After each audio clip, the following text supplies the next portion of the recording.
You ever look at a mountain and just wonder, like, how in the world did that get there? Or how can scientists possibly figure out what happened millions and millions of years ago? Well, today, we're diving into exactly that, the how and the what of Earth science. We're going to look at the toolkit scientists use to investigate our planet and the big picture map they use to make sense of it all. Just a quick heads up, this is the second part of our 20-part series, Introduction to Earth Sciences for Everyone, brought to you by Virtualization Options LLC. Now, if you missed part 1, no worries, you can jump right in here. All right, let's get into it. So how do they do it? Really, how do you look at a mountain range, a river, or even just the air around you and read it? How do you pull out the billions of years of history that are locked inside?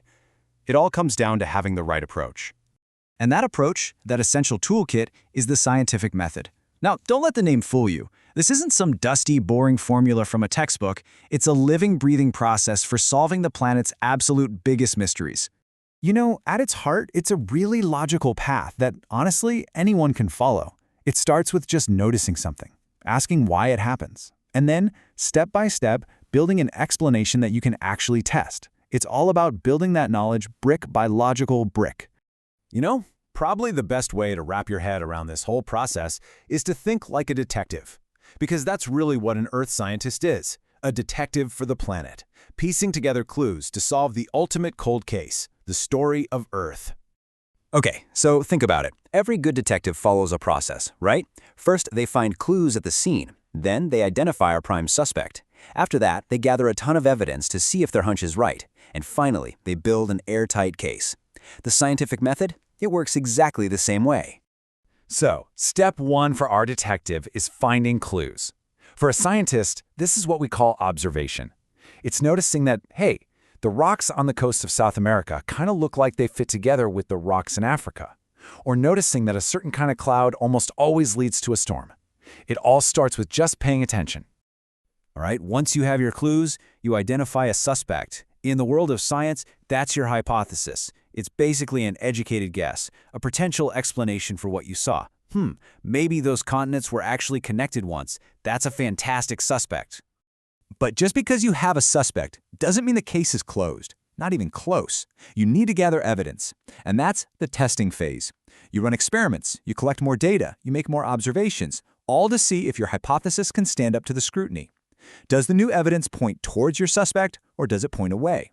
And finally, if your hypothesis survives round after round of really tough testing, if it's backed up by a mountain of evidence from all different directions, well, it's not just a suspect anymore. It graduates. It becomes the foundation for your solid, evidence-backed case, a scientific theory. And listen, this is so important. In our everyday conversations, we say, oh, I have a theory to mean we have a hunch or a wild guess. In science, it is the exact opposite. A scientific theory, like the theory of plate tectonics, is one of the strongest, most reliable, most well-tested explanations we have. It's the detective's case, proven beyond a reasonable doubt. Okay, so that's the how. We've got our detective's toolkit.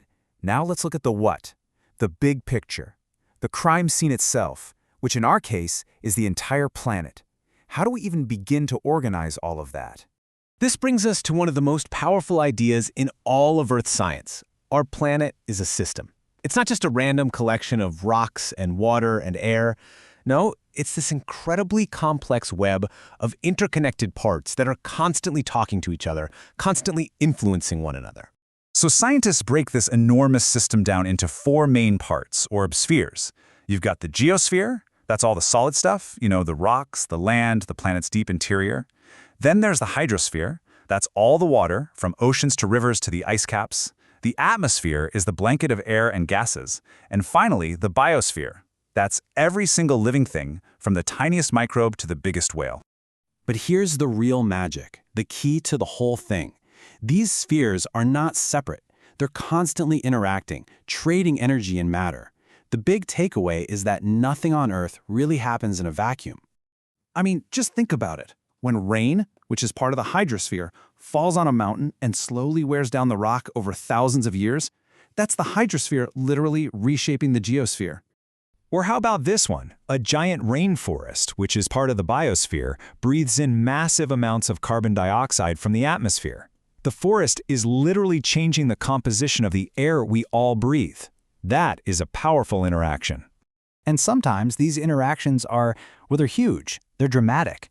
A single volcanic eruption, a geosphere event, can blast so much gas and ash into the atmosphere that it can actually cool the entire planet's climate for years to come.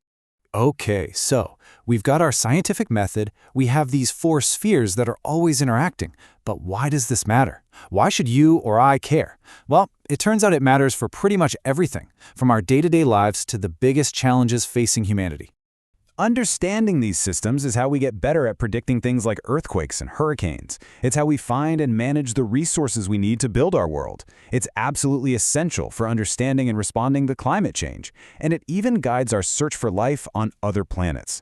This science is fundamentally about how we live on and protect our own home.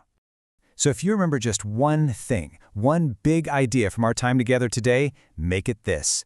No part of our planet works alone. Every single action, from a river carving a canyon to us breathing out, it all causes ripples that spread across the entire Earth system. So next time you're outside, take a look around with your new detective's toolkit. Notice the shape of the hills, check out the clouds in the sky, watch the water in a stream, and just ask yourself, what interactions are happening right here, right now? What story is the Earth telling me?